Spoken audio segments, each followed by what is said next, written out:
Ahoy there trader and welcome back. Let's talk about seasonal and cyclical moves with some sexy upside potential. Now, one of the many styles of trading that I'm hugely in favour of is cycles and seasonal moves, and even more so as a chartist, because we must hold the belief that history leaves footprints and often repeats itself. I can see some of these irrefutable patterns in data which form the foundations of my own trading methods. After all, the charts are simply a visual representation of crowd psychology who use money in the marketplace to express a collective viewpoint. And if it weren't true, it would all just be a chaotic mess, and I find it really hard to believe that the careers of so many, including my own over the last 28 years, on the hard right edge of the charts, were nothing more than one lucky coin toss after another. Now, we're already a little bit heavy on the nerd speak today, so no matter what your viewpoints, the data's hard to ignore. So let's look at one of the more interesting cyclical patterns right now and look over my shoulder as we explore some of the trading opportunities that pop up as a result. Hi, it's Phil. Welcome to the Anti-Investor Swing Trading Podcast, where we talk about swing trading stocks, stock options, and index futures. My goal is to help the next 1,000 traders become financially independent and retire early from the financial markets by providing the right tools to use, the rules to follow, and the software to assist you so that you don't make the same mistakes that I made. And from now on, I'll be your personal swing trading mentor to show you the way. So if you're ready, let's do this. November the 8th, 2022, that's the date that you need to mark in your diary. The midterm elections are what most swing traders are excited about this year, myself included, as evidenced by this special and topical podcast. There have been notable rallies post-midterm since the 1950s, more specifically 100% of the time post-midterm elections, there has been a very interesting market rally. And this is the first interesting cyclical point in the data. Now, I'd love to have the flip side of this, but at the moment, 100% of the time it's pretty hard to ignore. What is maybe different this time is we are in a bear market. But will that cause this very consistent trend to be bucked? Now, the second sentiment indicator is now something that I look at on a regular basis, and in short, it's the number of stocks on the S&P 500 that are above or below the 20-period moving average. Now, there's nothing crazy about this, but one of the things that I have noticed is that when we have an extremity movement, so for example, if 80 to 90% of the stocks are below the 20-period moving average, which is what we're just in, or what we have been in the last few weeks, as I'm recording this, is that we can anticipate a market rally.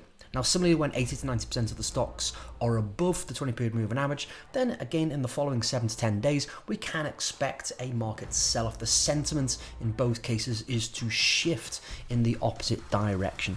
And we have been in that extreme over the last week or two at the time that I record this on October the 24th. Now, another interesting point is that the Fed, God bless their cotton socks, have been as graceful as a swan above the still waters, but are pedaling hard and fast under the water, trying to catch a break before they actually break something. We've had multiple back-to-back interest rate hikes, and if we were to see those hikes paused, that could be extremely bullish, adding further fuel to this, again, bullish hypothesis. Now, we're also into earnings season, and we've had the first week, and early indications are that we're seeing very positive earnings reports. Again, we're very early on into this. As always with such things, time will prove whether it was or it wasn't after the fact, after the earnings season. But all we really need here is it for it not to be bad. We don't necessarily need earnings collectively to be good. Which need it to not be bad. And we have seen a few bad earnings announcements. Snap, for example, has fallen out the apple tree, for want of a better description. Now, should the good times keep rolling through the earnings season, again, this could be adding to the bullish catalyst for this end of year rally. Now, we've also got lots of software tools that will help analyze the the cyclical nature of such moves. So there is data to actually support this, and I appreciate we're on an audio medium, but nonetheless the podcast, this audio medium with the podcast is not the best place for visuals, but nonetheless a company like Seasonax, TrendSpider, again there's plenty of software tools that have some seasonality analysis tools built into them, and again the data can be collated, it can be smoothed, it can be detrended, etc., that highlights these cyclical opportunities. So what are we going to do about it? A couple of things. Firstly, I like to again try and find some individual stocks that may be also benefiting from a seasonal and cyclical movement opportunity. For example, Microsoft is one such stock that around about this time of year has a consistent bullish move through October into November. So should the markets be buoyant, rally as we anticipate, then Microsoft might doubly benefit. It might accelerate an already seasonal movement on a stock that frequently rallies at this time of year. Other perhaps less single stock exposure type of opportunities, ETFs can be used. We could use the spiders to express the idea on the markets.